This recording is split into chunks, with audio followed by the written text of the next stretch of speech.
जारी है गंगा सवेरा और गंगा सवेरा में बात करेंगे उत्तराखंड की खबरों की। देवभूमि की हर जरूरी खबर आपको दिखाएंगे। अगले आधे घंटे में आपको यूपी में नेताओं के चुनावी दौरे के बारे में भी बताएंगे। तो चलिए शुरू करते हैं गंगा सवेरा का ये हिस्सा। और सबसे पहले बात करते हैं उत्तराखंड आपदा को लेकर। आपदा आकर चली गई लेकिन उसके निशान अभी भी बाकी हैं। वही आपदा के बाद प्रदेश सरकार एक्शन में है। केंद्र से भी प्रदेश सरकार को मदद मिल रही है और इसी क्रम में आज सीएम पुष्कर सिंह धामी पौड़ी और चमोली भी जाएंगे।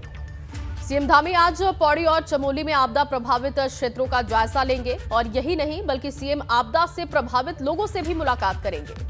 आपको जानकारी दे दें कि भारी बारिश और भूस्खलन के कारण ऊपरी पहाड़ी जिलों से होकर कुमाऊं क्षेत्रों तक कहर बरपा है पिछले दिनों।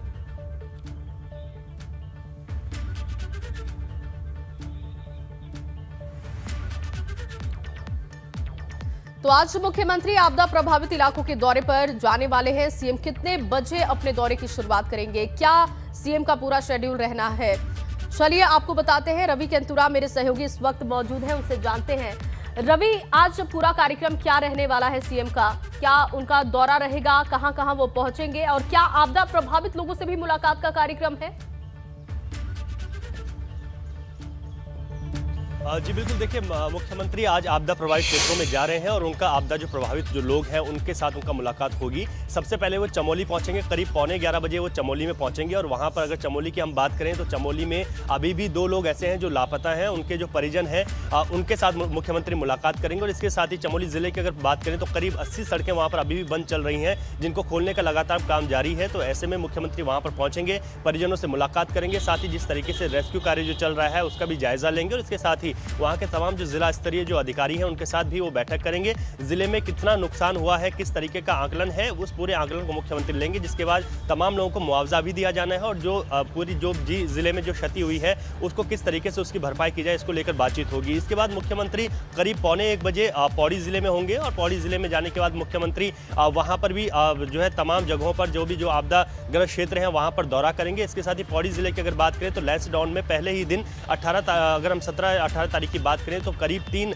मौतें वहां पर हुई हैं। कई लोग अभी भी वहां पर जो है घायल हैं, तो उनके परिजनों से भी मुख्यमंत्री मुलाकात करेंगे। मुआवजे की बात करें और वहां पर भी बैठक है मुख्यमंत्री की जिला स्तरीय अधिकारियों के साथ, उनसे बातचीत कर पूरे जिले में जो भी नुकसान हुआ उसका जायजा लेंगे। तो मुख्यमंत्री लगातार, क्योंकि जो आपदा आई है उसके बाद अभी भी बहुत सारी जो सड़कें हैं वो अभी दुरुस्त नहीं हो पाई हैं और ऐसे में जितना भी जो नुकसान हुआ है उसका आकलन लगाया जा रहा है। क्योंकि कुछ दिन पहले अमित शाह भी यहाँ पर पहुंचे थे, उन्होंने भी हवाई सर्वेक्षण किया। इसके साथ ही उन्होंने भी ये कहा है कि जो राज्य सरकार है वो तमाम आपदाग्रस्त क्षेत्रों का लगातार दौरा करे और इन आपदाग्रस्त क्षेत्रों में देखें कि कहां पर कितना नुकसान हुआ है, किन लोगों को कितना मुआवजा दिया जाना है। कई लोग अपने घरों से बेघर हुए हैं, उनको किस तरीके की व्यवस्था उनके रहने की कराई जानी है। इस तमाम चीज़ों को लेकर आज मुख्यमंत्री 2 जिलों के दौरे पर हैं और वहां पर जो अधिकारी हैं उनसे वो पूरी फीडबैक लेंगे। इसके साथ ही जो परिजन हैं उनसे भी वो बातचीत करेंगे और उनको भी सांत्वना ढांढस बनाने का मुख्यमंत्री काम करेंगे। जी बहुत बहुत धन्यवाद रवि, आपका बहुत बहुत विस्तार से आपने सभी चीजें बताई आज मुख्यमंत्री के कार्यक्रम के बारे में।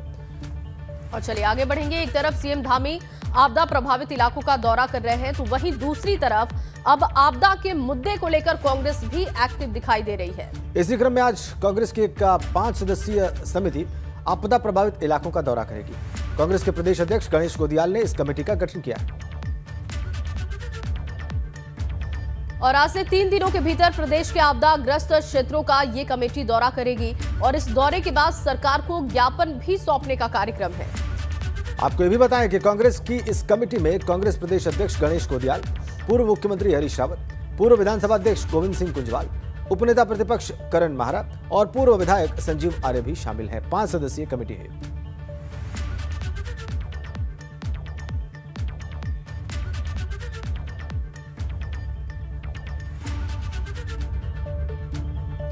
और बड़ी खबर है उत्तरकाशी से।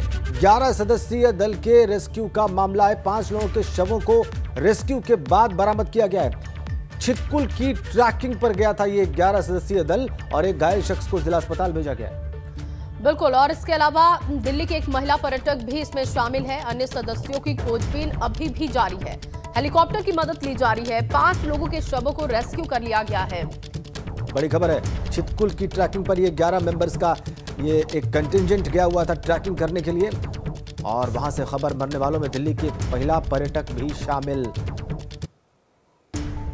बड़ी खबर ये, बड़ा अपडेट इस वक्त का। उत्तरकाशी से खबर आ रही है। 11 सदस्यीय दल के रेस्क्यू का मामला है। 5 लोगों के शवों को बरामद किया गया है रेस्क्यू टीम के द्वारा।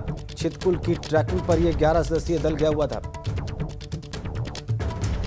दिल्ली की एक महिला पर्यटक की भी मौत की खबर आ रही है। और अब बात 13 अखाड़ों के घमासान की, जिसके अध्यक्ष को लेकर संत संग्राम शुरू हो चुका है। देश के 13 अखाड़ों का अध्यक्ष कौन होगा, इस सवाल के बीच अखाड़ों में अध्यक्ष पद को लेकर दो फाड़ की स्थिति है। जिन 7 अखाड़ों ने महंत रविंद्रपुरी महाराज को अध्यक्ष चुना है, उसको बाकी के 6 अखाड़ों ने चुनौती दे दी है। अब सबकी निगाहें 25 अक्टूबर को प्रयागराज में होने वाली बैठक पर टिकी हैं, जहां बहुमत की सबसे बड़ी अग्नि परीक्षा होगी। रिपोर्ट देखिए।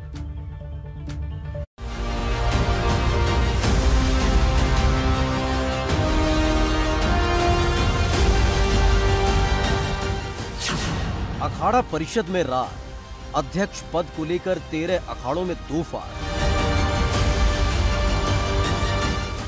कौन बनेगा अखाड़े का बाहुबली? हरिद्वार से लेकर प्रयागराज तक खलबली। अखाड़ा परिषद के पूर्व अध्यक्ष महंत नरेंद्र गिरी की मौत के बाद अखाड़ा परिषद दो फाड़ हो गया। 13 अखाड़ों में से 7 अखाड़ों के साधु संतों ने महानिर्वाणी अखाड़े के सचिव रविंद्रपुरी महाराज को अखाड़ा परिषद का अध्यक्ष चुन लिया। साथ ही अखाड़ा परिषद की नई कार्यकारिणी की घोषणा कर दी। नई कार्यकारिणी में दामोदर दास महाराज को उपाध्यक्ष, निर्मोही अखाड़े के अध्यक्ष राजेंद्र दास महाराज को महामंत्री, जसविंदर सिंह शास्त्री को कोषाध्यक्ष, रामकिशोर दास महाराज को मंत्री, गौरीशंकर दास महाराज को प्रवक्ता और धर्मदास महाराज और महेश्वर दास को संरक्षक बनाया गया। जिन 7 अखाड़ों ने नया अध्यक्ष चुना है, उसमें बैरागियों के तीनों अनी अखाड़े यानी दिगंबर अनी, निर्वाणी अनी और निर्मोही अनी के साथ ही उदासीन संप्रदाय के दोनों पंचायती अखाड़े, बड़ा पंचायती अखाड़ा और नया पंचायती अखाड़ा और सिखों का अखाड़ा, निर्मल और सन्यासियों का महानिर्वाणी अखाड़ा शामिल है। लेकिन सवाल बड़ा है कि क्या 7 अखाड़ों के द्वारा चुना गया अध्यक्ष 13 के 13 अखाड़ों को कबूल है? तो जवाब है नहीं, क्योंकि अखाड़ा परिषद के महामंत्री श्री महंत हरिगिरी ने अलग होकर नए अध्यक्ष महामंत्री पद की घोषणा करने वाले अखाड़ों की बैठक को असंवैधानिक करार देते हुए नियमों के विपरीत बुलाई गई बैठक करार दिया। हमने ठीक सोसाइटी के नियम के अनुसार बैठक 25 तारीख को आहूत प्रयागराज निरंजनी अखाड़ा गंगा तट पे भागीरथी के चरणों में मैंने बैठक की आहूत किया गया है। बाकी मतलब जो है निश्चित है, जो व्यवस्थाएं हैं सब स्वतंत्र हैं। कोई भी अपने आप प्रत्येक अखाड़ों के वो कहते महाराज हमको भी अध्यक्ष मान लीजिए, हमको भी अध्यक्ष मान लीजिए, हर आदमी अध्यक्ष बनने को तैयार है। अब 25 अक्टूबर को अखाड़ा परिषद के अध्यक्ष महामंत्री पद के लिए प्रयागराज में बैठक होगी, जहां जिन 7 अखाड़ों ने अध्यक्ष और महामंत्री का चुनाव किया है, उसका बहुमत साबित होगा। अगर ये बहुमत साबित नहीं करते हैं तो जंग और ज्यादा बढ़ेगी। अब सबकी निगाहें 25 अक्टूबर को प्रयागराज में होने वाली बैठक पर है। अगर ये मामला जल्द खत्म नहीं हुआ और लंबा खिंचा तो इसका असर आने वाले 2024 में होने वाले कुंभ मेले पर भी होगा। Bureau report, ABP Ganga. तो अखाड़ा परिषद के अध्यक्ष पद के लिए घमासान शुरू हो गया, लेकिन चूंकि चुनाव का वक्त है इसलिए हमारे तमाम राजनेता दौरे कर रहे हैं, अलग अलग जगहों पर जा रहे हैं, बड़ा हेक्टिक शेड्यूल है। उनके दौरों के बारे में जय आपके पास कुछ जानकारी? बिल्कुल, तो अभी बताएंगे कि आज अहम दौरे क्या रहने वाले। 3 वैसे अहम दौरे हैं जिसकी पूरी डिटेल में हम जानकारी देंगे। बिल्कुल, तो इससे पहले कि जया वो डिटेल्स आपको बताएं कि पौड़ी में बारिश की वजह से नेशनल हाईवे के हालात खस्ता हो चुके हैं। हाईवे को देखकर लगता है कि जैसे ये कोई लिंक मार्ग हो, पौड़ी श्रीनगर नेशनल हाईवे हो या फिर पौड़ी कोटद्वार नेशनल हाईवे, दोनों ही मार्ग बारिश के बाद खस्ता हाल है। प्रशासन इन सड़कों की हालत सुधारने के लिए बजट का रोना रो रहा है। तो ये स्थिति है नेशनल हाईवे की। लिंक मार्ग नजर आ रहा है, आप तस्वीरें देख लीजिए। ये क्या इसकी स्थिति है इसका आप अंदाजा लगा लीजिए। गड्ढे हैं, गड्ढों में पानी, और ये नेशनल हाईवे है। ऐसा लगता है जैसे कोई लिंक रोड हो। जगह जगह यहाँ पर गड्ढे हो रखे हैं। श्रीनगर से पौड़ी जो सड़क का है, इसका एक एस्टीमेट शासन ने भी हमने भेज रखा है। अभी उसमें स्वीकृति प्राप्त नहीं हुआ है। इसका पैच मरम्मत के लिए भी एस्टीमेट जा रखा है और उसको स्वीकृति प्राप्त हो चुका है। साथ में जो पौड़ी सतपुली का जो निर्माण कार्य है उसके लिए एक शासन स्तर पर भी DPR लंबित है, उसका स्वीकृति भी प्राप्त नहीं हुआ है। जैसी स्वीकृति प्राप्त हो जाएगी उसके लिए भी कार्रवाई हम लोग शुरुआत कर देंगे। तो ये तो आपने नेशनल हाईवे की हालत देख ली, लेकिन जैसे कि हम अभी बता रहे थे कि नेता आजकल लगातार दौरे कर रहे हैं, लगातार उनके टूर से बड़ा व्यस्त कार्यक्रम उनका रहता है, और उनके इस दौरों के बारे में ही आपको बताने जा रही है मेरी सहयोगी जया। जी राजेंद्र, आज 3 अहम दौरे हैं, 3 अहम कार्यक्रम हैं जिनके बारे में अपने दर्शकों को जानकारी दे दें। सबसे पहले ओपी राजभर की बात करेंगे। आज ओपी राजभर अधिकार सम्मेलन करेंगे। कानपुर देहात में ये सम्मेलन होने जा रहा है और ओपी राजभर कार्यक्रम को संबोधित करेंगे। दोपहर 12 बजे का समय बताया जा रहा है जब वो विमल चौराहा सिकंदरा में कार्यक्रम को संबोधित करेंगे। इसके अलावा अगर बात करें, शिवपाल यादव का भी आज बेहद अहम दौरा है और शिवपाल यादव की सामाजिक परिवर्तन रथ यात्रा दूसरे चरण का आखिरी दिन है। आज प्रयागराज से, प्रतापगढ़ से और अमेठी और उसके बाद वापस ये यात्रा लखनऊ पहुंचेगी, तो ये भी बेहद अहम कार्यक्रम है। इसके अलावा वाराणसी में अपना दल की राष्ट्रीय नेता doctor Pallavi Patel 1200 kilometre tractor अधिकार यात्रा आज वाराणसी से निकालने जा रही है। ये कार्यक्रम भी बेहद अहम होगा। दोपहर 12 बजे सारनाथ से ये यात्रा शुरू होने जा रही है। तो ये 3 बेहद अहम कार्यक्रम है जिस पर दिन भर हमारी नजर रहेगी। राजेंद्र, धन्यवाद जया। तो जया ने आपको बताया कि कौन से नेता कहां किस प्रकार का दौरा करने जा रहे हैं। और अब बात 100 करोड़ बाहुबली वायरस की बलि की, क्योंकि हिंदुस्तान ने आज फिर अपना दम दिखा दिया है। भारत ने एक बार फिर यह बता दिया है कि दुनिया उसे विश्व गुरु कहने के लिए क्यों मजबूर है। कल का दिन देश के लिए बहुत खास था, क्योंकि गुरुवार को टीकाकरण की रफ्तार 100 करोड़ के पार जा पहुंची। 100 करोड़ के आंकड़े तक पहुंचने के लिए 9 महीने से भी कम का समय लगा। और अच्छी बात यह है कि आज भी टीकाकरण के मामले में यूपी नंबर 1 है। देश की एकजुटता ने साबित कर दिया कि किसी भी मामले में हिंदुस्तान किसी से पीछे नहीं है।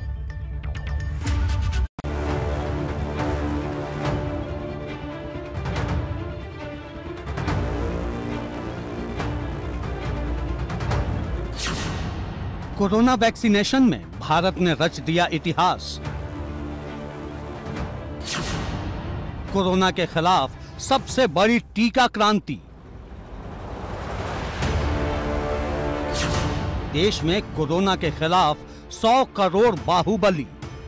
अब ये वैक्सीन जो है बाहु पर लगती है,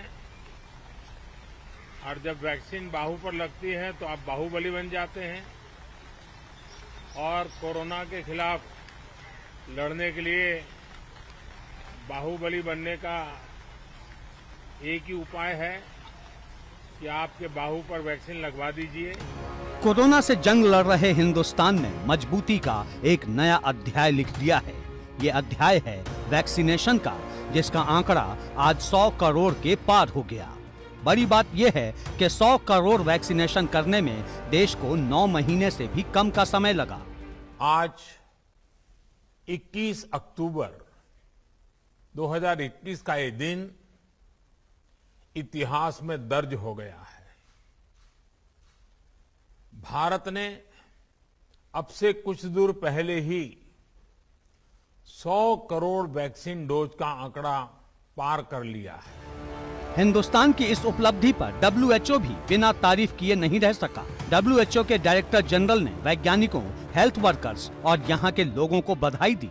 इस मौके पर पीएम मोदी दिल्ली के राम मनोहर लोहिया अस्पताल पहुँचे। जिस व्यक्ति को 100 करोड़वां टीका लगा वहाँ मौजूद रहे।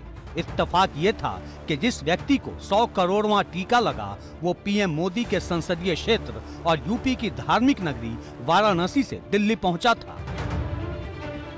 कोरोना के खिलाफ कवच तैयार करने में हिंदुस्तान ने एक बड़ा मुकाम हासिल किया है। अच्छी बात यह है कि अकेले यूपी में इस पूरे वैक्सीनेशन का 12% टीकाकरण किया गया है, मतलब 12 करोड़ से भी ज्यादा। सीएम योगी ने कहा अब कोरोना की हार तय है। कोरोना वैक्सीनेशन के मामले में हिंदुस्तान एक ऐसे आंकड़े को पार कर चुका है जो परेशानियों को दूर करने का एहसास कराता है। लेकिन डर अभी भी बाकी है, क्योंकि दुनिया भर से कोरोना के दोबारा सक्रिय होने की खबरें आ रही हैं। एबीपी गंगा के लिए ब्यूरो रिपोर्ट। बात उस सेगमेंट की जिसमें हम आपको बताते हैं कि नेताजी फिट रहने के लिए क्या हिट फॉर्मूला अपनाते हैं। राजेंद्र, बिल्कुल फिट रहना बहुत जरूरी है, खासकर इस चुनावी मौसम में, क्योंकि लगातार दौरे करने पड़ते हैं नेताओं को। और आपने देखा, जया ने बताया भी, तो यूपी विधानसभा चुनाव नजदीक हैं और चुनावी सरगर्मी है, तो जाहिर है कि नेताजी के लिए व्यस्त होने का भी एक चैलेंज है उनके सामने।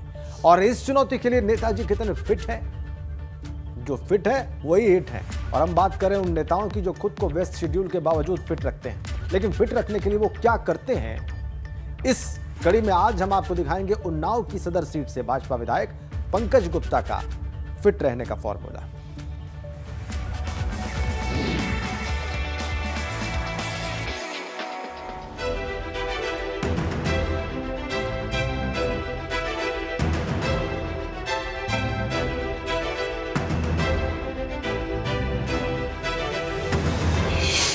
हमेशा ये कहावत भी है और कहा भी जाता है कि स्वस्थ शरीर में ही स्वस्थ मस्तिष्क निवास करता है।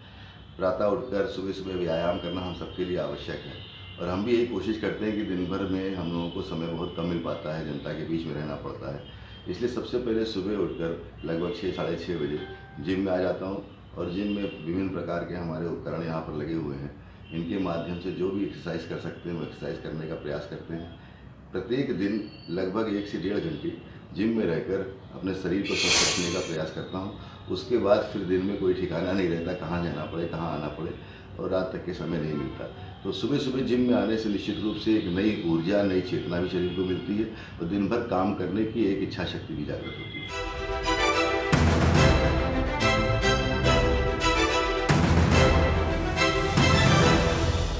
सुबह उठकर जिम के बाद भोजन स्नान आदि करना, और उसके बाद फिर जनता से मिलने का कार्यक्रम हमारा अपने कार्यालय में शुरू हो जाता है। उसके बाद 12 बजे के बाद क्षेत्र में कार्यक्रम लगातार लगे होते हैं जो रात तक चलते हैं, और फिर रात में ही सीधे अपने आवास पे आना हो पाता है। साधारण रूप से जिस तरीके से आप लोग भोजन करते हैं उसी तरीके से सामान्य रूप से हम भी भोजन करते हैं। सुबह नाश्ता, रात में भोजन, और रास्ते में कहीं अवसर मिल गया तो थोड़ा बहुत भोजन कर लिया, नहीं तो सीधे रात्रि में भोजन करने का अवसर प्राप्त होता है।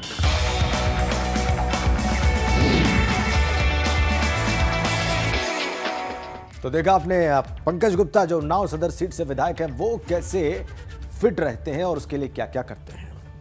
ये एक बहुत ही आवश्यक अंग जीवन का कि फिट रहा जाए और उसके साथ हिट भी रहा जाए।